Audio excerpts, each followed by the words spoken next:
Pope Francis has issued a new constitution called the Fundamental Law of Vatican City State. The new constitution emphasizes the power of the Pope over the sovereign state and is the third one in history, replacing a law promulgated by St. John Paul II in 2000. The new law goes into effect June 7th.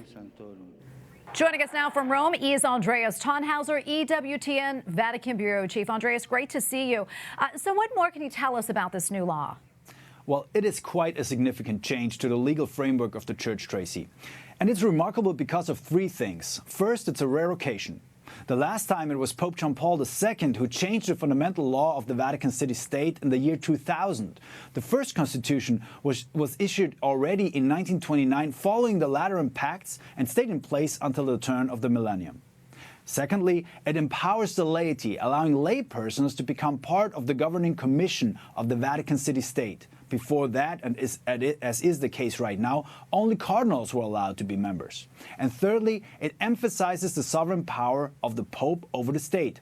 Now, this should not come as news, as it's always been clear that the Vatican is not a democracy, but a monarchy with the Holy Father as the absolute ruler.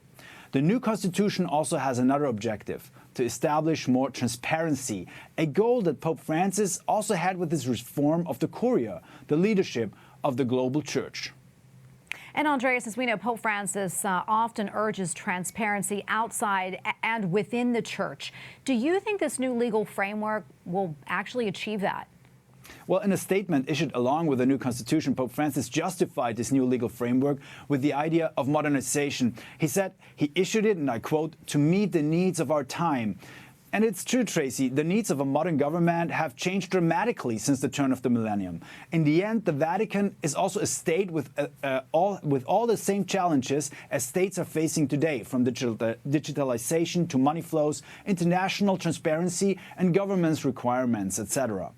But it's important to remember that this new law is not a revolution, but it's more a renovation. It re-emphasizes the old idea that the city-state and its governorate is at the service of the successor of Peter and his mission to preserve the word of God and to promote it to all people. The Vatican State does not exist in its own purpose, but is an instrument to be used for evangelization. This thought is consistent with what we have seen also just a year back with the new constitution for the Roman Curia, which Pope Francis has put into effect. He also emphasized there the priority of evangelization by joining the Congregation for the Evangelization of the Peoples with the Dicastery for New Evangelization, and made one big dicastery of evangelization that he is heading directly. Another parallel was the objective of transparency, especially when it comes to financial assets.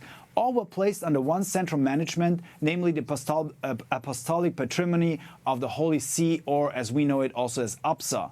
And this push for transparency is much needed, as the latest report of the Vatican Supervisory and Financial Information Authority for the year 2022 has proven. There were still 128 cases of suspicious activity reported, and they led to 5 suspensions. And Andreas, quickly before I let you go, curious, who's leading the governorate of the Vatican? So this is another remarkable aspect, Tracy. Well, you know, the current head and president is Cardinal Fernando Verges Alzaga from the Legionaries of Christ. The Secretary General is a woman, namely Sister Raffaella Petrini.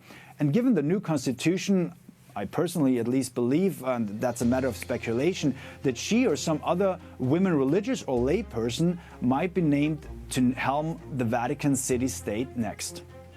Andreas, thank you so much for that report. Always appreciate it. Andreas Thonhauser, EWTN Vatican Bureau Chief. Thank you again.